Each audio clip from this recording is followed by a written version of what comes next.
बिस्मिल्लाहिर्रहमानिर्रहीम स्टूडेंट्स, आज के लेक्चर में हम जिन टॉपिक्स के बारे में पढ़ेंगे वो हैं exponential notation and the second topic is range and precision. चलें स्टार्ट करते हैं with the first topic that is exponential notation. हम प्रीवियस लेक्चर्स में फ्लोटिंग पॉइंट नंबर्स के बारे में पढ़ चुके हैं। फ्लोटिंग पॉइंट नंबर कोई भी ऐसा नंबर जिसमें डेसिमल पॉइंट आ जाए या जिसमें जो फ्रैक्शन की फॉर्म में हो उसे हम फ्लोटिंग पॉइंट नंबर कहते हैं। तो एक्सपोनेंशियल नोटेशन का ये फ़ायदा होता है कि हम जो लार्ज फ्लोटिंग पॉइंट नंबर्स होते हैं उनको हम शॉर्टर वे में रिप्रेजेंट कर सकते हैं with the help of exponential notation. यानी कि आप समझ लें कि आप एक बड़े फ्लोटिंग पॉइंट नंबर को एक छोटे तरीके से शॉर्ट वे में लिख सकते हैं। ठीक है, अब इसके दो पार्ट्स होते हैं। First part is mantissa and the second part is exponent. ठीक है, इसके दो पार्ट्स हैं। ठीक है, और इसको लिखने का जो जर्नल फॉर्मेट है वो इस तरीके से है, प्लस माइनस एम देन, ठीक है, उसके बाद फिर ई लिखा जाता है और उसके बाद प्लस माइनस एन लिखा जाता है। यहाँ पे जो ई से पहले एम ये है, ये रिप्रेजेंट कर रहा है, मेंटीसा को रिप्रेजेंट कर रहा है, और ई के बाद जो एन है that is representing the value of exponent, exponent की वैल्यू को रिप्रेजेंट कर रहा है। अब यहाँ पे कुछ इंपॉर्टेंट पॉइंट्स हैं, वो ये हैं कि जो मेंटीसा है और एक्सपोनेंट है, ठीक है, ये दोनों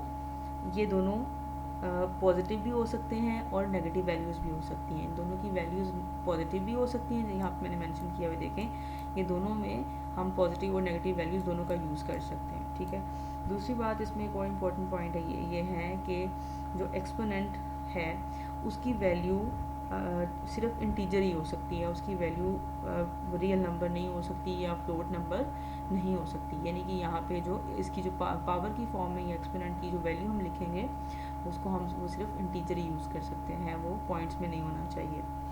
फिर दूसरी बात ये है कि यहाँ पे जो मेंटीसा की वैल्यू है, मेंटीसा की वैल्यू एब्सोल्यूट होनी चाहिए। ठीक है, मतलब ये है कि वो हमेशा प्रैक्टिस ये करनी चाहिए कि उसकी वैल्यू 1 से ज़्यादा हो और 10 से कम हो। ठीक है, यानी कि ज़ीरो से छोटी या 1 से छोटी नहीं हो सकती, यानी कि मिनिमम वैल्यू 1 हो सकती है और मैक्सिमम 10 तक जा सकती है। ठीक है, तो इसकी एग्जांपल देखते हैं। अब एक फ्लोटिंग पॉइंट नंबर लेते हैं और उसको हम कन्वर्ट करके देखते हैं एक्सपोनेंशियल फॉर्म में। फॉर एग्जांपल हमारे पास एक फ्लोटिंग पॉइंट नंबर है, यहाँ पे मैंने मेंशन किया है 10,000। ठीक है, और ये फ्लोटिंग नंबर है डेट इज़ 10,000.0। ठीक है, अब यहाँ पे आप देखें कितने ज़ीरो हैं, यहाँ पे आप देखें 1 2 3 4 ज़ीरोज़ हैं। ठीक है, अब यहाँ पे हम जो इसको एक्सपोनेंट फॉर्म में कन्वर्ट करेंगे तो इसका मतलब है कि हम पॉइंट यहाँ पे लगाएंगे 1 के बाद। ठीक है, आप किस तरीके से करेंगे, यहाँ पे देखें 1.0। ठीक है, जो फॉर्मेट हमारे सामने है जो हमने प्रीवियस स्लाइड में पढ़ा है, 1.0 ये हम साइंटिफिक नोटेशन में रिप्रेजेंट कर रहे हैं। ठीक है, मल्टीप्लाई बाय 10 की पावर, अब यहाँ पे कितने पॉइंट्स को हमने उनके बाद हमने यहाँ पॉइंट लगाया 1 2 3 एंड 4। ठीक है, 1 2 3 एंड 4 पॉइंट्स के बाद लगाया, तो 4 नंबर्स के बाद लगाया, तो यहाँ पे अब इसकी जो पावर आ जाएगी, एक्सपोनेंट की जो वैल्यू आ जाएगी डैट इज़ 4। ठीक है, तो इस तरीके से 1.0 इंटू 10 की पावर 4, ये इसको साइंटिफिक नोटेशन की फॉर्म में हमने रिप्रेजेंट कर दिया है। अगर इसको एक्सपोनेंशियल नोटेशन की फॉर्म में रिप्रेजेंट करना है तो उसका तरीका ये सिंपल है, जो हमने फॉर्मेट पढ़ा है उसमें भी इस तरीके से 1.0 और यहाँ पे ई और यहाँ पे 1 2 3 4 पॉइंट्स के बाद हमने लगाया, तो यहाँ पे ई की यहाँ पे ई के बाद हम जो एक्सपोनेंट की पावर है वो लिख देंगे 4। ठीक है, यहाँ पे जो 1.0 है that is representing the mantissa, and यहाँ पे जो 4 है ये रिप्रेजेंट कर रहा है वैल्यू ऑफ एक्सपोनेंट को, ये रिप्रेजेंट कर रहा है। ठीक है, तो आई होप आपको क्लियर हो गया होगा। फिर कुछ और एग्जांपल्स देखते हैं तो उससे ये मज़ीद क्लियर हो जाएगा ये टॉपिक। फॉर एग्जांपल यहाँ पे हमारे पास फर्स्ट नंबर है 1.98। ठीक है, अब इसको हमने रिप्रेजेंट करना है साइंटिफिक नोटेशन में या एक्सपोनेंशियल फॉर्म में, तो किस तरह से करेंगे। अब ऑलरेडी ये नंबर यहाँ पे देखें 1 के बाद पॉइंट लगा हुआ है, इट मीन्स कि हम मज़ीद इसको आगे नहीं जा सकता, तो सिंपल इस तरीके से रहेगा 1.98 ही रहेगा और यहाँ पे 10 की पावर ज़ीरो आ जाएगी, क्योंकि हमने यहाँ पे हमने ऑलरेडी यहाँ पे पॉइंट था, ठीक है। तो यहाँ पे सिर्फ 10 की पावर 0 आ जाएगी। इस तरीके से 1.98 और देन e की पावर 0 आ जाएगी, ठीक है। उसके बाद देखो एग्जांपल देख लेते हैं। नंबर है हमारे पास 0.00052। अब इसको हमने कन्वर्ट करना है साइंटिफिक फॉर्म में और एक्सपोनेंशियल फॉर्म में। तो किस तरह से करेंगे? अब यहाँ पे हम देखें कि यहाँ हमने कहाँ पे लगाना है, 0.5 के बाद, तो यहाँ पे लगाना है। अब देखें 5.2 आ जाएगा पहले, ठीक है। उसके बाद 10 की पावर, अब यहाँ पे नंबर चूँकि ये 1 से छोटा था, ठीक है, तो यहाँ पे देखिए 1 2 3 एंड 4 नंबर्स के बाद हमने पॉइंट लगाया। इट मीन्स कि यहाँ पे एक्सपोनेंट की पावर, एक्सपोनेंट की जो वैल्यू आएगी डैट विल बी 4। और यहाँ पे नेगेटिव का साइन इसलिए आएगा क्योंकि ये नंबर 1 से छोटा था, ठीक है। तो इसलिए यहाँ पे इसकी जो एक्सपोनेंट की वैल्यू है या 10 की जो पावर है डैट विल बी -4, ठीक है। यहाँ पे 5.2 that is representing the mantissa and -4 is representing the value of exponent. इस तरीके से ये देखें एक्सपोनेंशियल फॉर्म में इस तरीके से हम इसको रिप्रेजेंट करेंगे। फिर इसके अलावा हमारे पास एक और नंबर है डैट इज़ 4679000.0। अब इसको हमने कन्वर्ट करना है, तो यहाँ पे हम लगाएंगे अब 0.4 के बाद। और अब यहाँ देखें कितने हम, यहाँ पे हम नंबर पॉजिटिव है, 0 से बड़ा है, तो साइन यहाँ पे पॉजिटिव ही आएगा।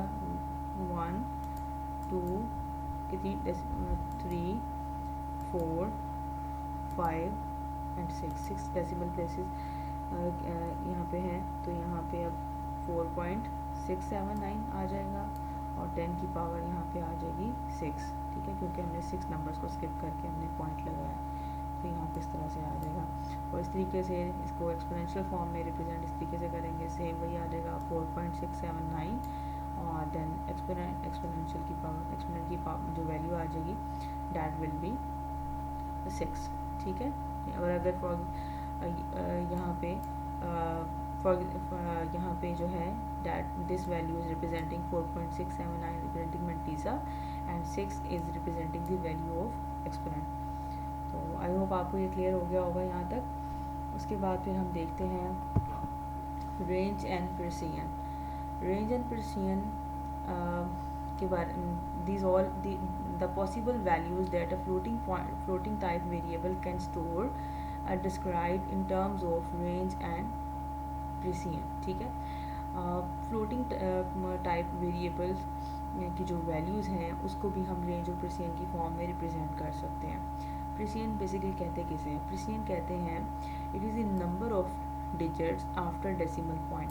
डेसिमल पॉइंट के बाद जितने नंबर ऑफ डिजिट्स होते हैं उसे हम कहते हैं उसकी प्रेसिजन, ठीक है। और रेंज क्या होती है? Range is the exponential power of 10 और रेंज होती है एक्सपोनेंशियल पावर ऑफ 10 की जो पावर होती है, जो उसकी एक्सपोनेंशियल पावर होती है उसे हम कहते हैं उसकी रेंज। अब यहाँ पे हम एग्जांपल्स देख लेते हैं। फॉर एग्जांपल हमारे पास अब ये साइंटिफिक नोटेशन की फॉर्म में यहाँ पे एक वैल्यू दी गई है डैट इज़ 1.98 इंटू 10 की पावर 0। अब यहाँ पे हमने प्रेसिजन के बारे में पढ़ा था कि डेसिमल पॉइंट के बाद कितने नंबर ऑफ डिजिट्स हैं that will be called precision, उसे हम प्रेसिजन कहेंगे। अब यहाँ पे हम देखें कि पॉइंट के बाद हमारे पास ये 2 डिजिट्स हैं, इसका मतलब है कि इसकी प्रेसिजन कितनी होगी? 2। इसकी प्रेसिजन 2 होगी। और यहाँ पे जो 10 की पावर कितनी है?